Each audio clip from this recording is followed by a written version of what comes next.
This one's for the lonely, the ones that seek and find. A roadside bomb. I had my left hand on the steering wheel, and then the bomb went off. It's a guerrilla war is what it is. You're fighting people that don't have uniforms. Only to be let down time after time. This one's for the torn down, the experts at the fall. Come on, friends, get up now. HBO original programs have followed the young men and women of our military from enlistment. You decide to join the Army this summer, that whole entire year, I'm gonna work with you to train you to get you prepared. That's what I'm talking about. Don't let me down, because I will never let you down. Let's go. Through the nightmare of combat.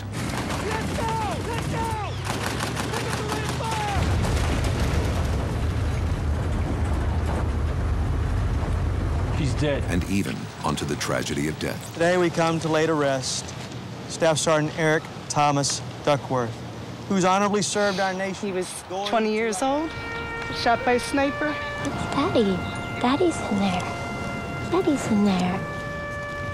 We have paid tribute to the dedicated Army medical personnel who tend the wounds of their frontline brothers and sisters. You're gonna learn about war by walking through this facility.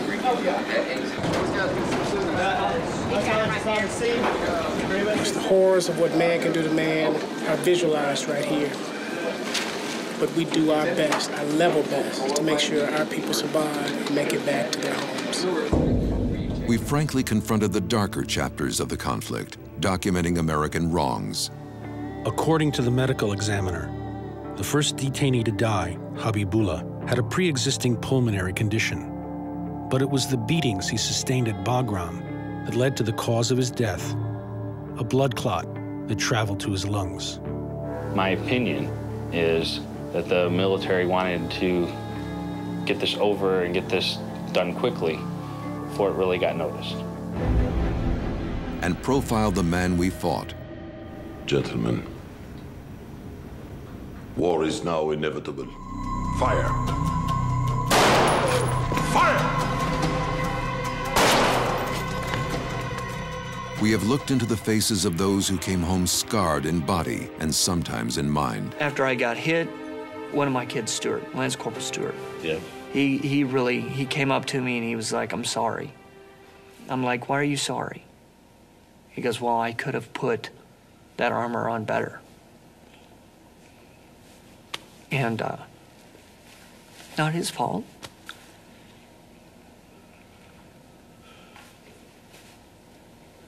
That's the worst. Seeing one of your guys sorry for what happened.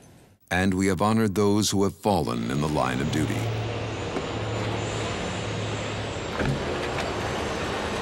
By showing the tragic grace with which the military brings its fallen brothers and sisters home, HBO's Taking Chance crystallized the debate over a government policy against showing the return of those who'd made the ultimate sacrifice, and profoundly influenced Defense Secretary Robert Gates' decision to repeal that policy. From the entertainment pages to the news pages,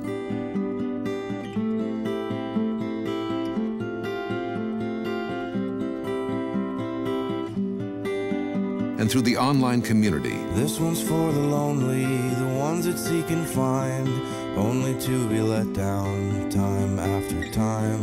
HBO has stood on the forefront of Iraq-Afghanistan TV coverage, telling the story of the fathers and sons, the mothers and daughters, fighting America's longest war.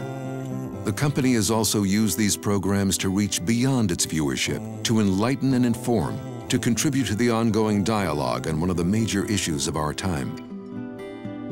That outreach has gone through the company website and social networking sites, as well as through special events, such as an NCTA screening of Last Letters Home, co-hosted by Senator John McCain, and a screening and panel discussion of Ghosts of Abu Ghraib, co-hosted by the Council on Foreign Relations and featuring Senators Lindsey Graham and Edward Kennedy.